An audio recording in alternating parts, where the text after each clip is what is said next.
Good morning, everyone. Welcome to the next Counselor Coffee event in our series. We're very excited to be joined by Lindsay Bouzan from St. Michael's College in Vermont today. Lindsay is going to be speaking with us all about, we sent this survey over the summer to a bunch of admissions counselors and we said, hey, we're going to be doing Counselor Coffees. Are there any topics that you want to speak about? Lindsay was one of the few brave people who said, yeah, let's talk about financial aid at 8 o'clock in the morning in mid-October. So I'm grateful for her taking us up on that, for joining us. As you come into the room, if you could mute yourself just as we get going, that would be great. And as we have done on our Counselor Coffees, as we're going to get started here, Lindsay, we have a couple of icebreaker questions for you so people get to know you as they're coming into the room. We have, as an office, we've decided we're no longer allowed to use the word unprecedented to describe fall of 2020. If you can't use that word, what word would you pick instead? Oh my God, challenging. Is there a word that you're not allowed to use anymore in your office? No, they let us have free reign. They're like, just try it however you want. It's a wild time. So I've heard of people who are no longer allowed to say pivot, which I think is good, or like, we're all figuring out our way as we go. But hey, it's fun with all these words we keep on hearing. You are a woman, Lindsay, who has, like we said, your last name is Bouzan. We're in the Halloween season. How do you feel about Halloween puns? how do I feel about Halloween? What? Halloween puns? Are you pro Halloween puns or anti Halloween puns? I love puns every time of the year. Do you do spooky things in Halloween season just because of your name, or do you avoid that because you're like, I'm so tired of this? Yeah, I like to dress up for Halloween and like get really creative with that, with the trick-or-treaters and stuff. Dig it. All right, and then last one, and then we'll get into the real thing. Lindsay, you might be the hardest working woman in admissions. Yesterday, Lindsay and I were trying to connect. She was straight through on meetings from about 11 a.m. till 7. Lindsay, your territory covers Colorado, California, Alaska, Hawaii, all sorts of places in the Big West. In a normal year, what is your favorite place to visit for work and what? Even though there's folks from Boston on the call, I got to be partial to Boston because it's an area that I'm from. I'm from the South Shore area originally, so I love driving 3.5 hours to visit different schools in the area and reconnect. But I also get to visit my family and my friends, so it kind of like balances out that travel season because usually you're just isolated and alone sometimes when you're traveling for weeks on end. So I do like returning back home. Hometown girl makes good. Always good to see. And someday, Lindsay, you'll be back on regular Baker Street instead of virtual Baker Street, and we'll, that homey New England feeling is all around us. Yeah, I wish I was in person with you all today. I know. So Lindsay has a presentation she's going to walk us through. We'll do a little bit of kind of back and forth as the presentation is going. And then we're going to have plenty of time at the end. We said probably 15 to 20 minutes for parent questions. So this is going to be kind of a broad overview of how financial aid impacts how it's all tied up in the admissions process and FAFSA, which I'm sure many of you are knee deep in right now. And then if you have specific questions, we'll do our best to answer them after the presentation. So Lindsay, do you want to, I think I have it set up for you to share your screen right now. Yeah, sure. I also wanted to just take a couple minutes to fill everyone in on kind of like my background because I'm a graduate of Notre Dame Academy in Hingham. So I kind of like I'm a little bit knowledgeable about the Catholic high school field in the greater Boston area. I also went to Stonehill College, so kind of like transitioning to a liberal arts college and what that means. And I've also, currently work in St. Mike's, but I'm a first generation college student, which means these were my parents attended college. So when Jack asked me to kind of like hop on and do the financial aid piece, it kind of came from a personal vocation because I want to help educate folks and families more about this financial process that has to do with college, applying to colleges, because I was virtually navigating this alone or like trying to educate my parents on it at that time. So if any of you, again, like the model of this is very like stop and go. So if any of you have questions, please feel free to chime in at any time. This is very much about you and your process, and we're just here to support that journey.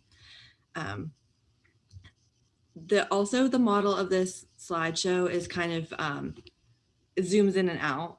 So I am about 2 years in admission. I'm on my third year right now, and I've only worked at St. Michael's College. So from what I know from the behind the scenes, more in depth is about the private institution that I work for. So when we're zooming in, I'm talking particularly about what St. Mike's has as prime examples for the greater, like the more general points that I'm making. So I hope that that kind of explains why there's nuances about St. Mike's throughout the presentation.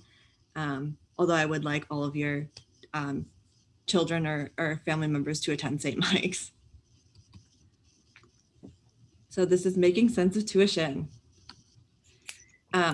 Throughout the college experience, you're probably going to hear a lot of terminology being thrown around. And so this can get overwhelming. There's a lot of different vocabulary out there to describe a lot of different things that are happening. But what you want to pay particular attention to are kind of like these two different terms that I'll highlight as the cost of attendance.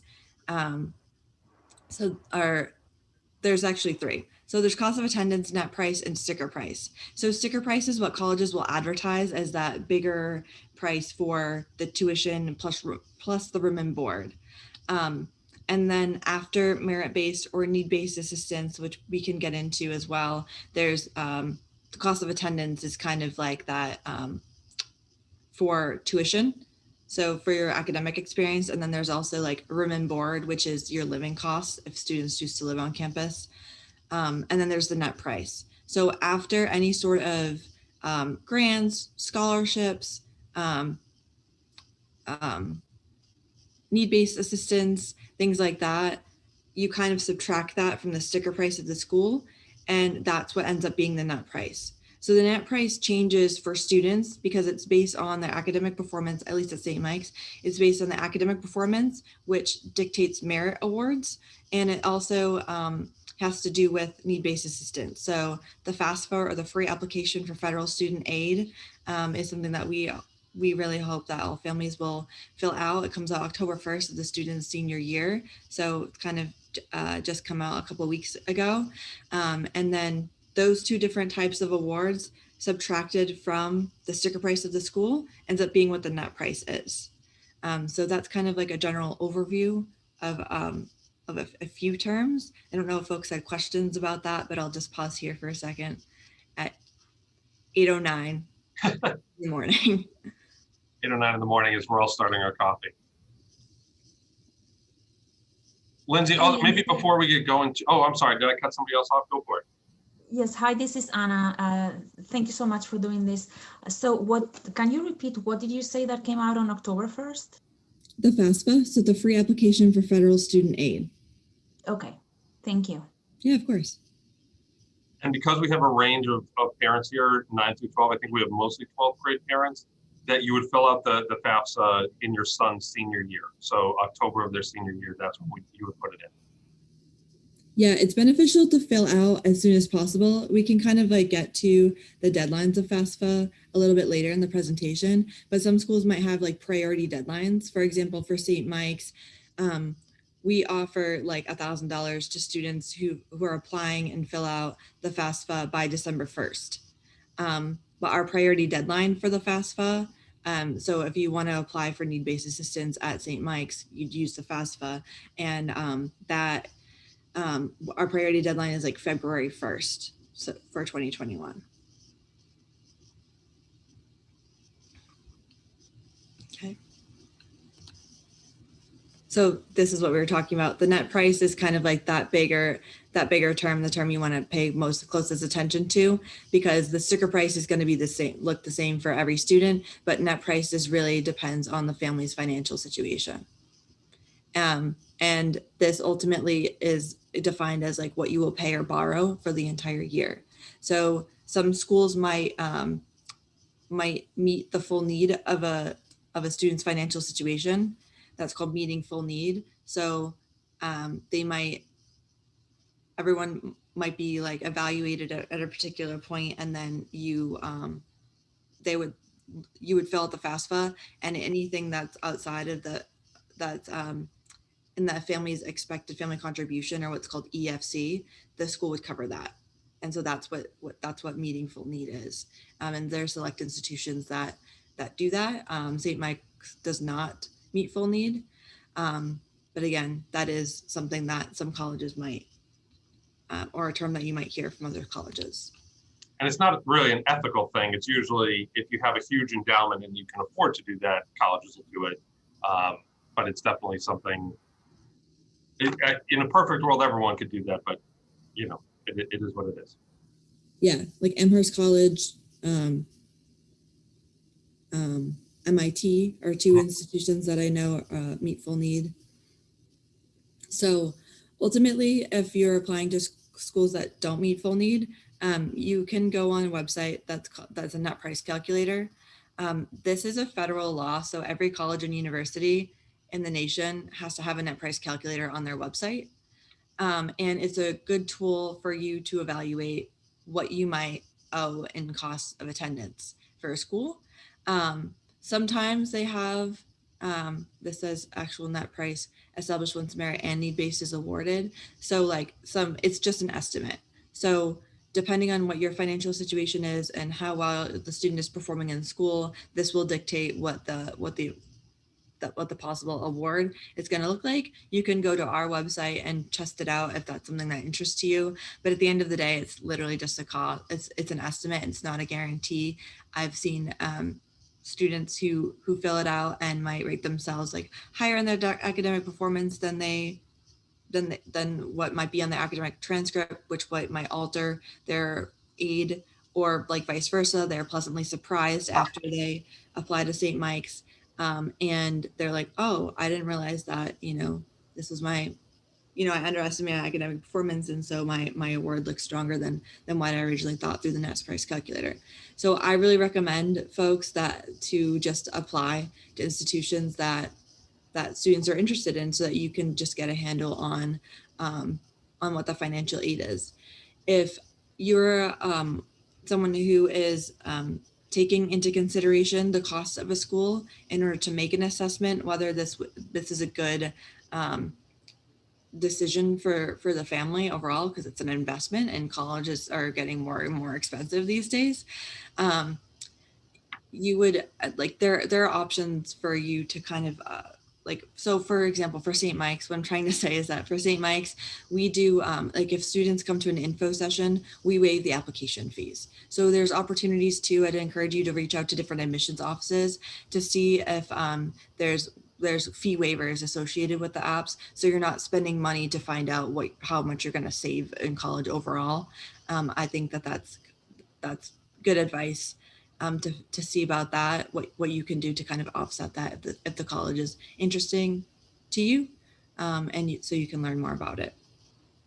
If I could build off that just a little bit, Lindsay, before we go on, as you're doing the net price calculator and you're using GPA, I would use your current GPA right now, which students can see in SCORE, which again, as Lindsay was saying, sometimes students will say, well, my GPA is this, but I'm taking all these APs, and they try to project forward of, oh, I'll finish with this GPA, I'm pretty sure.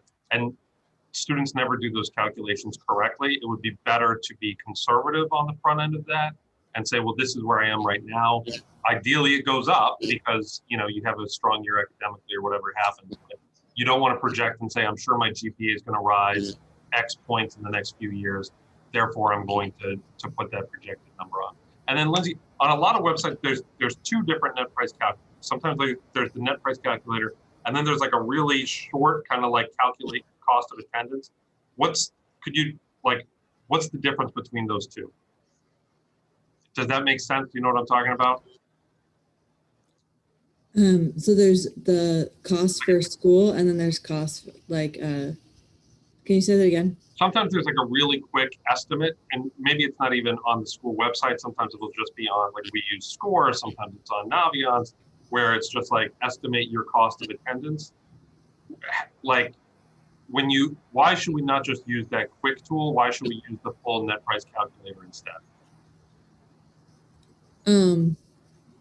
Because the cost of attendance one, if it's quick, it seems that it's just asking about like income or like either your academic performance or your need based, and like not necessarily kind of looking at both. So it seems like it's less it's more general, but that might also depend on the type of institution and like how they delve out merit awards. For example, some schools have like a separate application for the honors program part of the colleges, so they might not necessarily like advertise or like put on there how they're gonna give out aid for academic awards. For St. Mike's, when we do our holistic application review process, everyone's automatically considered for merit award, and so that's what gives us the ability to kind of put both within our net price calculator.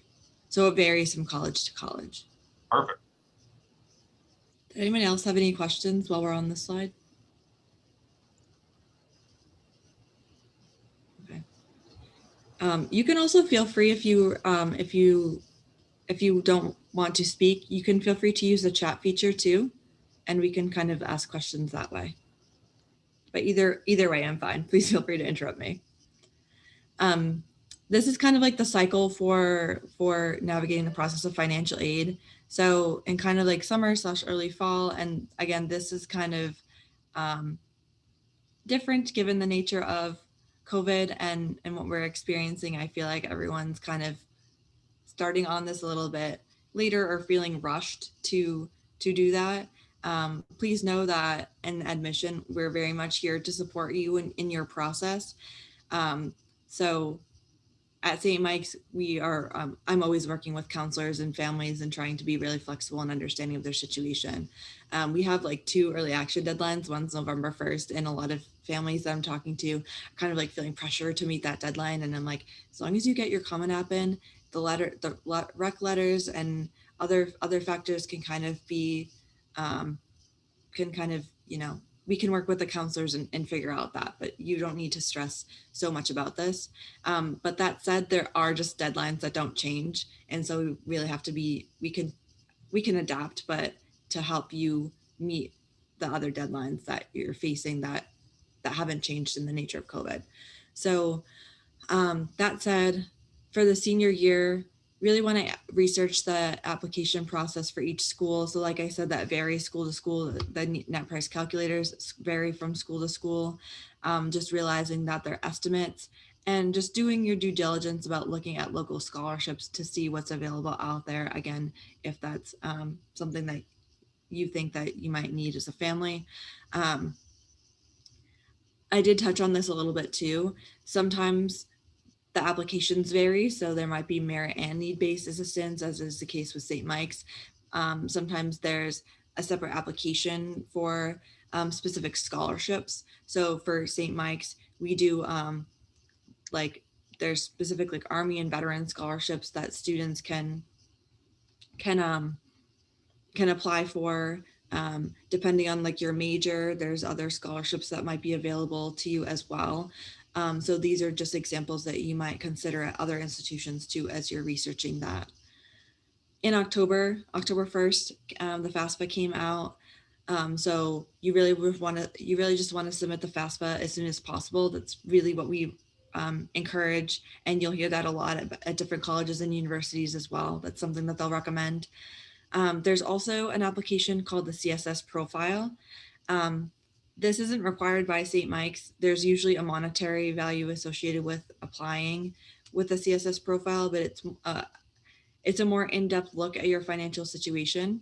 And so some colleges require it. We recommend to submit it if it's only required. You don't have to submit. You shouldn't have to submit it to an institution as just like an extra evaluation of your need-based situation. And then in October, you'll also want to submit any state grant applications as well. So that leads us to kind of that winter, early spring, where you're also just plugging away at those local scholarship applications. So you've researched them in the fall, you've kind of kept tabs on all the deadlines and kind of like working to submit these as you go. And then you'll usually hear, depending on when you apply, you'll hear about your financial aid award. And then you can use this time to review and compare, again, that net cost, because there might be a difference in the sticker price of the schools, but that doesn't ultimately mean that you're going to end up having to pay that difference. The school that was more expensive on paper might actually be cheaper for you after you kind of go over the need-based and academic awards. And then always be willing to ask those critical questions. So feel free to get in touch with admission counselors or the student financial services offices at the respective institutions to ask us questions that you feel are necessary for you to make a sound financial investment. Like, never be afraid to reach out and ask those hard questions, because it's going to serve you in the long run. So I'll pause there. Any questions? Okay. Lindsay, when you talk about reaching out to a financial aid office, I also want to articulate here that for many schools, you can also reach out to the financial aid office before you go through the application process. That you don't have to be a current student. If you're doing some of these tools, if you know, would it help if I had the CSS profile? Is my net price calculator accurate? What are things that might impact it? You can have that direct linear conversation with someone in those offices just by saying, you know, my son is preparing to apply. We're considering going EA or ED, especially if you're going ED before we make that binding decision. That's a good thing to do, because it shows that you're doing legwork, you're taking the decision seriously. If a school has an ED option, which again is a binding decision, they expect you to have done some of that preparation work on the front end to make sure that you understand the finances, that it's not I applied, I used the net price calculator, I was really hoping they would give me an extra $20,000. Now I'm surprised that they didn't. What can I do? Having the conversations on the front end is one of the best ways that you as a parent can support your son as they're going into this process, is sort of balancing those roles. I would also, I think that's a great point too. You can go directly to the office and ask those questions. I would also recommend looping in your admission counselor, because we do, when I'm looking at an application and I see like notes about outreach for the student, I can get a clearer picture on that student. In some cases, I vouch for students in certain situations for need-based assistance. So it really is like just having that counselor and kind of like coming at it from a team perspective is helpful. And also, depending on how big the student financial services office is, you would probably want to ask the admission counselor who the right contact is. Some offices have dedicated staff members that work with students and families, and while others might like come up with a package, and others are, doing billing. And so there's all these different dimensions to the student financial services office. So you just want to make sure that you're being connected with the right person, so that they'll be able to make time and answer your question. Our student financial services office is amazing too, because they work closely with students who have also graduated from St. Mike's. So it's kind of like this lifelong relationship that you develop with your institution. In most cases, where they're willing to work with you outside of the college going atmosphere to make sure that, to answer any questions for you. And I love many of the people who work in financial aid offices are known as financial aid counselors, right? Like they are there to be your partner and to support you. That again, sometimes we have these myths or images in our minds of what admissions or financial aid offices look like, as if there's some big tower where people are covered in red tape and they love saying no, when actually most of the time, like Lindsay said, they're looking for ways to admit students and bring them into the institution. We had a great question in the chat, Lindsay, that I want to bring in now. You mentioned the FAFSA being due February 1st at St. Mike's. Other schools, they might just need the FAFSA before you enroll. What are some of the advantages, and we might be getting to this later, are there advantages to it submitting it early in October before you apply at all? Yeah, that's a great question. And there's a whole slide that's dedicated to why you should submit the FAFSA early. So maybe we can keep going, and then I can answer. Sorry. And I'm happy to whoever wrote that question, I'm happy to circle back to if there's, if you don't feel fulfilled by the answer on the presentation. So We kind of touched on this, so I'll just quickly kind of go through it. Sometimes there are separate applications for merit assistance or merit aid. So you'll just want to do your due diligence to look at those depending on the institution that you apply for, and just reviewing if there is a certain application deadline outside of the one for the general application. For us at St. Mike's, again, we're kind of doing this accordion style. So in the perspective or the prime example of St. Mike's, there is no application for merit scholarships. Everyone's automatically considered for merit award. Yeah, it's based on the application for admission. So again, everyone's automatically considered. It's based on the Common App and your transcripts and our holistic review process. And these are, issued at the point of admission. So when you, if a student's accepted to St. Mike's, it would come with a letter telling you what you got in merit assistance, and then the need-based letter comes later. So it's not like one whole package. It's kind of, you learn about the breakdown and the cost of attendance over time with St. Mike's. For need-based assistance, so again, merit awards are based on academic performance. Need-based assistance is based on the family's expected contribution, or EFC, expected family contribution. So all schools require the FAFSA. It's free application for federal student aid. This is federal funds that are given to colleges and universities to dole out to families based on need. So the federal government kind of like says these are the funds we have available, and then based off of each individual applicant and their specific case, there's financial dollars that get doled out that way to families. So there's also, for need-based assistance, there may be institutional funds dedicated for need-based assistance too. So this is money from the college or university given to families based on need outside of the FAFSA, but they use the FAFSA, the institutions use the FAFSA to determine how much aid to give to families from the institutional fund as well. So there's a little bit of a dichotomy there that I wanted to make folks aware of. And then you just want to be aware if there's a priority filing deadline. So we have a priority deadline of February 1st. So you want to apply by at least February 1st, but we really encourage families to apply as soon as they can. The FAFSA's open now, so folks should be working on that if they haven't kind of gotten in that already.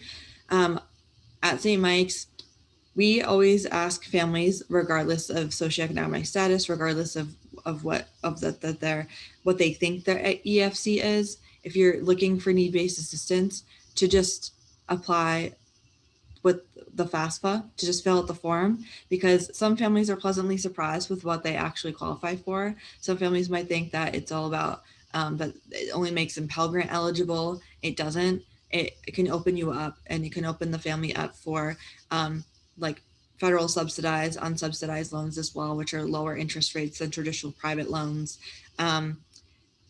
There's a supplemental educational opportunity grant that folks could get through applying for the FAFSA. So there's really just a range of need-based awards that are given out. And so I really encourage families, regardless of socioeconomic status, to fill that out.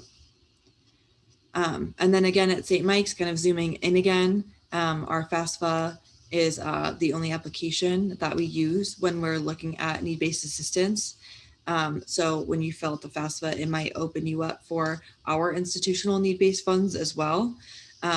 We don't require the CSS profile. Again, that's the more in-depth look at your finances, that usually there's a cost associated with the application. Access is really important to St. Mike's, so we try to remove barriers like that from students who think that they might need financial assistance. So we don't require that. And then our priority deadline is February 1st. Lindsay, this might be a great time there's a question in the chat about, do schools assume that students should be taking out student loans? And I guess maybe when we think about that EFC number that families get, how do schools or the federal government or anyone coming up with these calculations kind of treat that EFC number? So if we go back to that slide, there's kind of like the sticker price of the school, and then there's like the need-based and the merit-based award, and then from that is kind of like what the cost is. If you kind of like put that cost,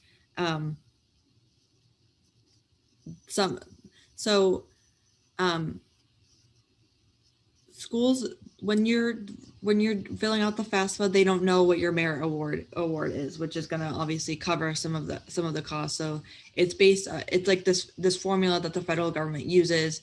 I don't really know. It's like, you have to, there's like a tax tool that you can like link your IRS account, because they look for your tax documents. They'll evaluate your tax documents, how many dependents you have enrolled in college in a given year is also a factor that they consider for the FAFSA application. So they kind of take into consideration a lot of different factors that would ultimately give them the impression of what you as a family member are able to contribute to the cost of attendance, and then make an evaluation for what your need-based assistance is going to be. And ultimately that's what the expected family contribution is. So some colleges can take that number for the EFC and say, well, regardless of your financial situation, like this is what we are given, we're going to pay for your EFC, and that's called meaningful need.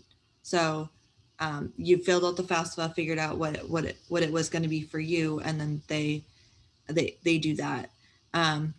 Some other colleges might note that there's an additional need after like the federal funds are given out, and so that's when the institutional funds for the need-based assistance might help cover the expected family contribution. But ultimately the label is expected family contribution because it's the calculation of what family members might be able to contribute to the award, to the college. So that's when it gets kind of like into this tricky situation where, because that's kind of like that ends up being what the cost might be for you, and that might be really high for some folks. So they might make the decision like, oh, I really want to go to this school, so I'm going to take out private loans, or I've looked at personal scholarships, and so I have I got accepted for these different scholarships and opportunities that I can use towards this expected family contribution. Or in some cases, you can apply for grants, which are different than scholarships, but you can kind of use them. They're kind of like loans you don't have to repay, that you can go and kind of like put those towards your expected family contribution. Does that answer the question? You went very in depth. I think that's good. Like EFC can be made up of a lot of different things. I think is how we get. There can be loans in there. There could be grants in there. There could be merit-based aid. Like a lot of those different things. How that number gets calculated. Again, there's that EFC can be a very big number, and sometimes it's a combination of you're writing a check every month, and you're taking out a loan, and you're receiving. Maybe you're doing. If your son is working on campus, if there's like a work-study program that they're eligible, any of those things it's sort of, how are you going to make up that money instead of this is what the government is going to say that you should contribute, right? Is that sort of exactly cool? Yeah. I feel like all these questions are just leading into the next slide. I know. It's like I saw the presentation. I keep on jumping ahead. My bad. Yeah. No, you're good. I feel like good questions from the audience today. Yeah, the families are on it today. So just continuing about the need-based and federal student aid. So these are different types of need-based federal aid that I think I've mentioned a little bit. So there's Pell Grants, which are usually for families who demonstrate higher need, similar to federal supplemental grants. So SEOGs is what I mentioned before. And then there's also federal loans. So those come in subsidized and unsubsidized loans. So that just means like who is paying the interest. So in subsidized loans, the federal government ends up paying the interest on the loans versus unsubsidized, which means that it's the responsibility of the student who took out the loan. Work study is also beneficial for students. So this is federal money dedicated to students who want to hold on-campus jobs, and they can either reserve the right to kind of like pocket that as part of their income, or they can use part of the work study to pay out like as contributing to their financial process. So there's a couple students that I know, for example, who've decided to sign on as work study students, but everything that they make is going toward their to pay off their student debt. That's not every work study student. That's just like the couple that I want to give an example that students do choose to do that route, even though a more popular route might be actually to use that as income while you're in school. Need-based assistance, so we talked about the institutional grants that might be need-based a little bit. And so for need-based institutional grants, that criteria for what qualifies a student to receive that differs from institution to institution. And the eligibility, again, is separate from what you might see for federal grant requirements.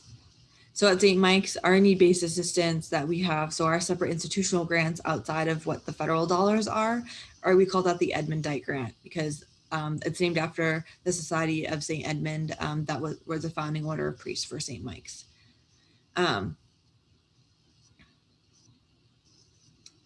Yeah, so our need-based assistance is considered through financial aid, other financial resources, and also academic merit as well. And so you want to, this is just again that slide encouraging folks to submit the FAFSA if you haven't already. So I'm sensing a theme here, right? Fill out the FAFSA, and you will also, that will qualify you for federal grant to be reviewed for federal assistance. We really encourage families to file in the fall. So again, that October 1st deadline, look at what the priority deadlines of the different schools are, make sure you're filing before that deadline. And then by submitting your FAFSA, it facilitates your aid awarding earlier. So this is kind of like the benefits for why you would apply early. That was another question. So you wouldn't want to wait until admission or to be accepted or to like know where you will enroll. You just want to send your FAFSA to all of the schools that you're considering, because then you'll have a more holistic review for what the finances look like for what the particular net cost would be for you. Yeah, free is in the name, so there should be no cost associated with the filling out the FAFSA. There might be like these like pseudo or like fake websites that might encourage you to like give your social security number and like fill out like this form. Just make sure that you're on fsaid.ed.gov. So make sure like that extension is really important. Some browsers now are like shortening the URL. So it might just be like smcvt.edu, and like that's what you see in the browser hyperlink, but it's like there's actually an extended hyperlink. So some actually like fake websites I've gotten really good at just like making it look like it's a real website. So if you're kind of like nervous, you can just click on the hyperlink and it will expand and you'll see like where you are. And as long as it has the .gov extension, you should be okay. But I just like to name that because I feel like I'm the most gullible person on the planet and have fallen for a few scams in my time. So I definitely want to make sure that I pass that information along to families, that it's a free application, so there's no fee associated with it. And also it's a .gov website.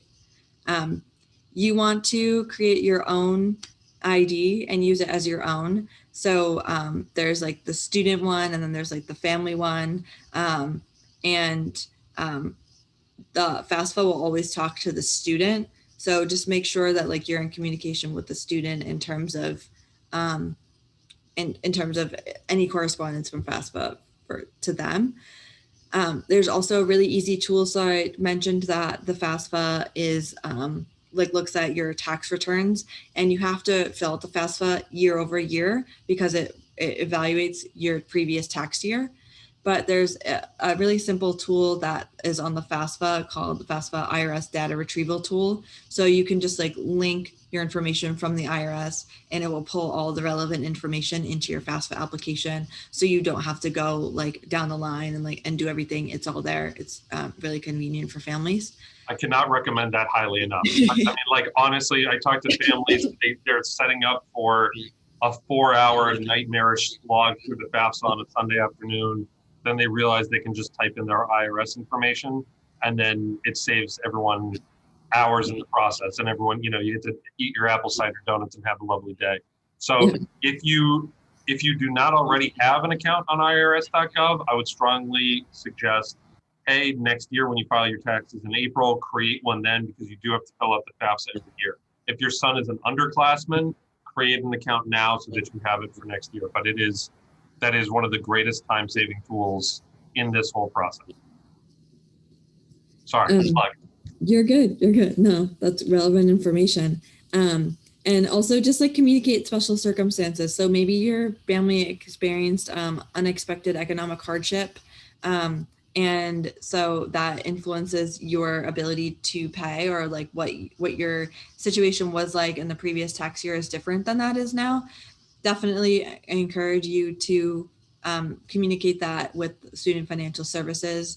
I would also like either email, or write a letter or get something in writing that is talking about your specific special circumstance too, so that you can kind of like leave a bread trail for yourself, if you will, so that you have record showing like that you've had communication with the office, or you've tried to outreach to Student Financial Services about these different circumstances and stories, so that we have that for your record too. Oftentimes when you communicate your financial situation over the phone or verbally, they'll ask for it in writing anyways. So as long as you document it, or they'll ask for a letter.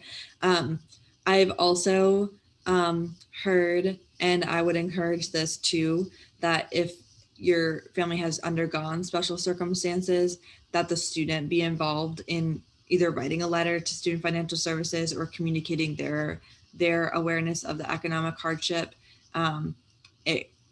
It makes a better impression coming from the student who is like involved in their financial process, I would say.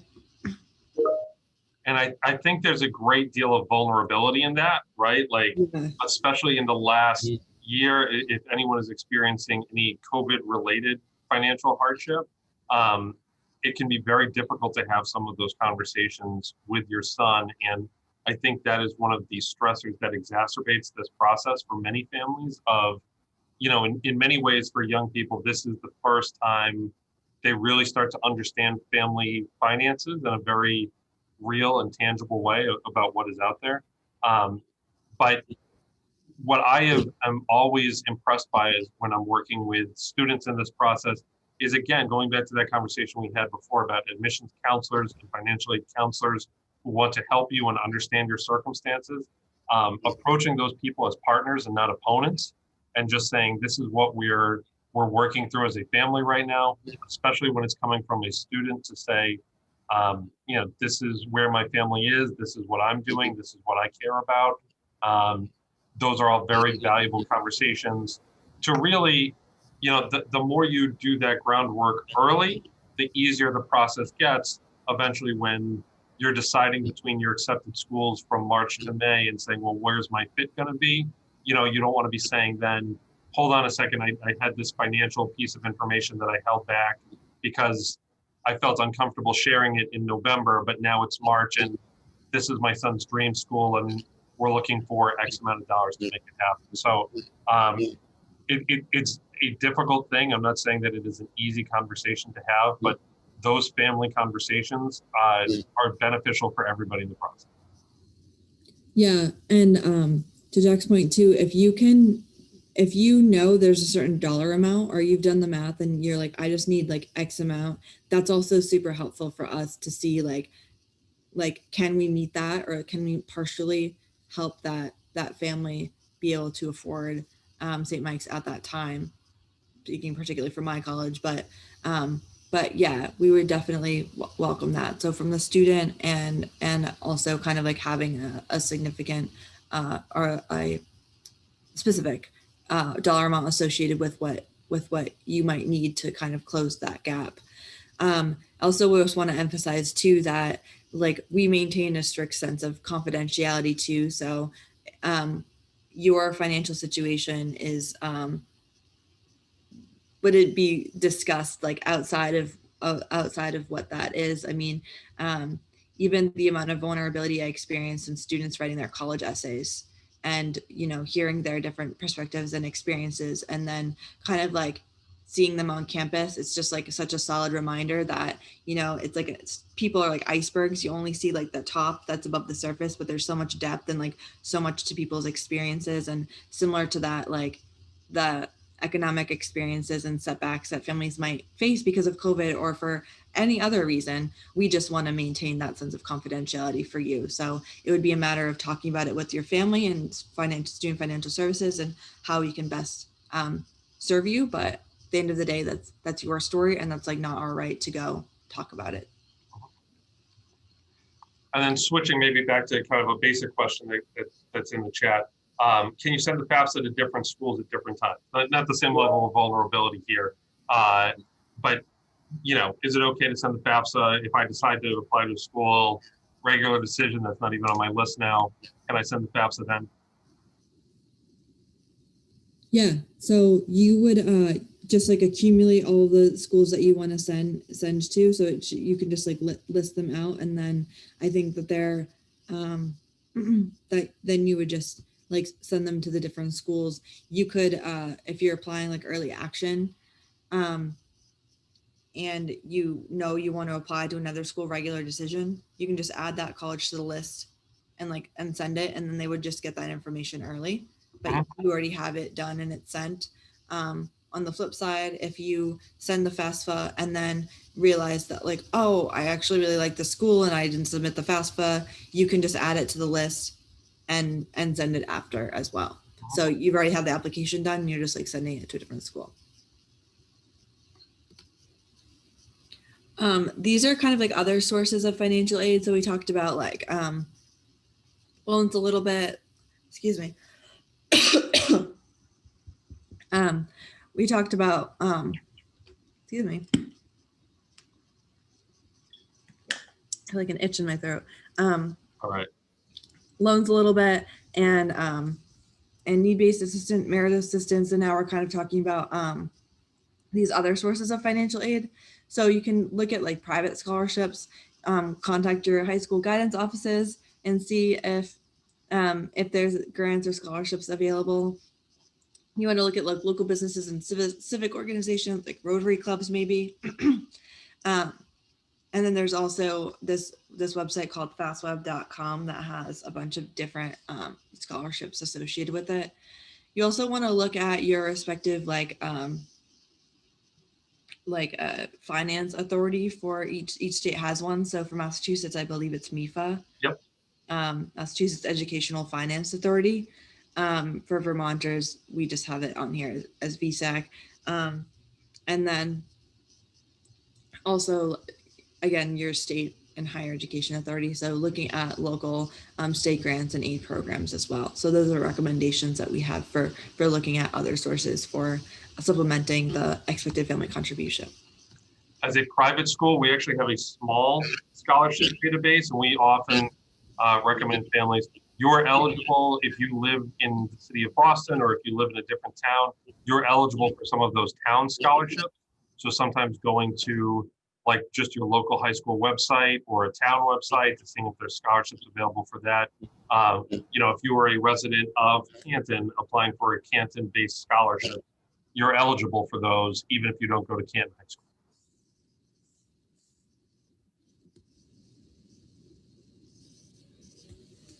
So at the beginning, one of the points that was emphasized and recommended was like asking those critical questions. And so these are kind of recommended questions that, I would kind of pass on to you as you're evaluating your costs and awards and what that is. So you want to first understand your award, like what it is, am I taking out a loan? Am I taking out, or am I getting grants and scholarships? Like, what is this? Some colleges will like add private loans or like add on loans to your need-based assistance award.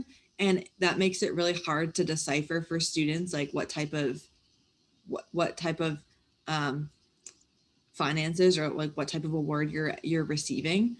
So just be on the lookout for those if you're confused, like why there's your expected family contribution is different than and you're balancing out like zero for what you would owe at the school. Maybe it's because they're like putting loans inside their award packages. So just be on the lookout for that.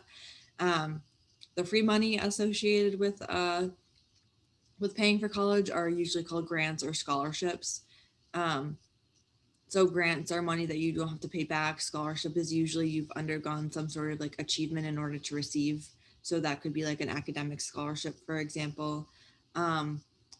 Loans are money that is associated with like interest rates. So you have to like pay them back over time, and then works. So if you have another job or you qualify for a work study or you want to work on campus, those are different opportunities that you might see or ways to pay for college. But work here, they're talking about work study. Some awards are not renewable, believe it or not. So you will get a merit award or you might get a specific award on your application. So for example, like our Edmondite grant, which is need-based, is renewable but might change based on your family's expected contribution. If that changes dramatically year over year through the FAFSA, then that would the amount that you might get might change as well. So just looking at awards and looking at if they're renewable or not and asking those questions, like that's not a dumb question to ask. Folks hear it a lot because the current trend these days is to kind of like might be to give first year students like this great package and then like it's not renewable your sophomore year, but they've already gone through their year, so you kind of have to like stick it out. And so so it's kind of it's a market. So I feel like some colleges and universities take advantage of that. So asking if it's renewable makes sense. And then also what's the criteria to renew it as well. So also if like a student's in an honors program and they get a really great merit scholarship, do they have to maintain a certain GPA to be able to uphold that merit award? And so just, considering all these questions, but also being considerate and like kind of zooming out again. So looking at awards is kind of like this, looking at the finer details, like making sure the website's .gov, but at the same time, just looking at the net cost of a school. And you want to look at the investment over time, right? So when we look at, we're test optional. So when we evaluate applications, we don't look at standardized test scores because we don't think that's a strong indicator for how a student's going to do their first year of college. We're looking at the GPA trend over 4 years because it gives us a strong indication for how a student is building their academic performance and upskilling themselves through their intellectual curiosity. So when we're looking at the bigger picture for finances, we're looking at retention and graduation rates. So you're also looking at our institution through a 4-year trend to see like, what are the numbers telling me, like how much of a good investment is this if I'm paying across 4 years? So there's the retention rate, which means if a student goes to a college as a first year student, do they return for their second year? And that's the retention rate. And so we measured the cohort of students by class over their time at an institution. So our retention rate is like 98%. So we have a really strong, our retention rate is like 95%, I'm pretty sure. So that means that like of the 100% of the students who came to St. Mike's, 95% of them are returning for a second year. And that and then similarly for graduation rates, if you were to look at the national average, usually for national trends, they are reporting out how long it, like in 6 years, what is the graduation rate for an institution. For St. Mike's, we measure in 4 years. We're a 4-year institution. We're really proud that students who come to our school can graduate in 4 years, and 98% of them do. And I think the class of 2018, like 98% of them also was in a job or going to grad school or participating in some sort of service that was kind of like like Peace Corps, for example. They wanted to do international development work 6 months out of graduation. So retention and graduation rates are super important when you're trying to look at the long-term cost and the long-term investment for wanting to pay for a college. And so looking at, because do students stay and graduate on time? And so we would define being on time as 4 years, not the 6 that's kind of the national average measures. And then looking at loan repayment rates too. So the interest rates might be really high. And so taking out longer term, would it be possible to like refinance at the point of graduating? Also looking at like if the student might need, if the student's going to take out the loans in their name, then do they need a cosigner? How does that affect their credit over time? So just some questions to consider.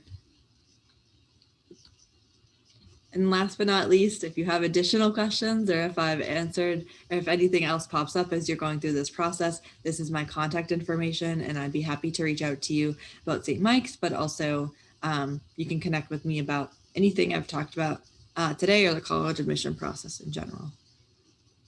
And thank you, Lindsay, so much. And we talked a little bit about having Q&A at the end. I think we ended up having a lot of Q&A through the discussion, but by all means, if there's maybe 1 or 2 burning questions we didn't get to that you would like to, share with the group right now while we have Lindsay before we wrap up and enjoy this beautiful October day, by all means, throw them out there.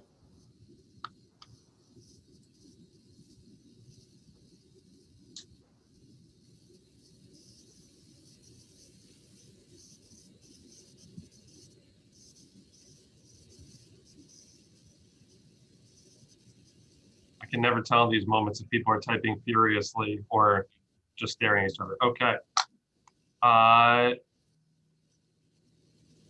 In your experience, does FAFSA result with money with 2 students in college? That breakdown, how much of, if you have 2 students in college versus 1 student in college, also for a lot of our families, they're paying a private Catholic school tuition. How does that impact FAFSA? Yeah, so I don't know what the threshold is for like how many students in college, but that is a formula, that is a part of the formula they do take into consideration when they're evaluating need-based assistance.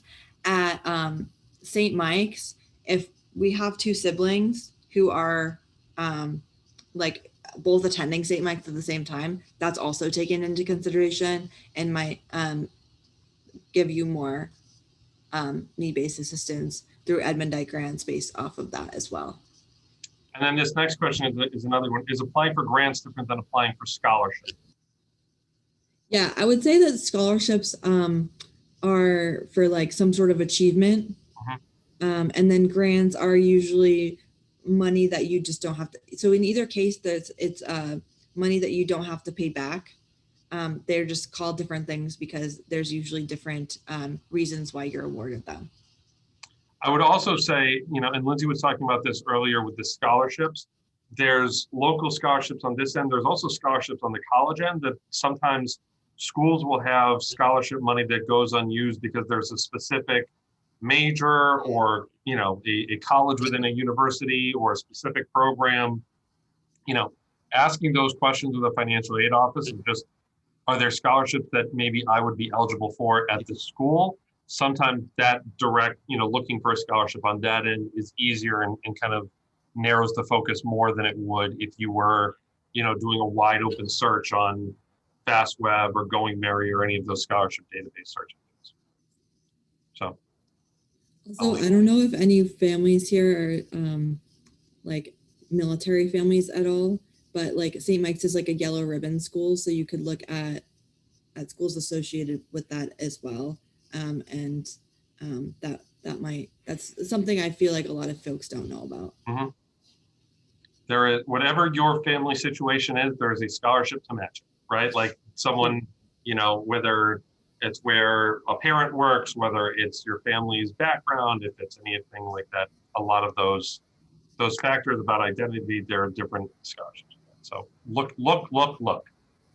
Shake out those couch cushions. All right. On that, Lindsay, thank you so much. I really appreciate you joining us for our virtual counselor coffee. Thanks for having me. You're very welcome. And you know, Bouzan, I hope you have a lovely Halloween. Everyone, so Lindsay left her email address in the chat. If you have follow-up questions, if you couldn't tell from this conversation, she is incredibly helpful and knowledgeable, which is a perfect combination to have. So if you have any follow-up questions, by all means, you can reach out to Lindsay, or you could reach out to your son's counselor, and we're always happy to help.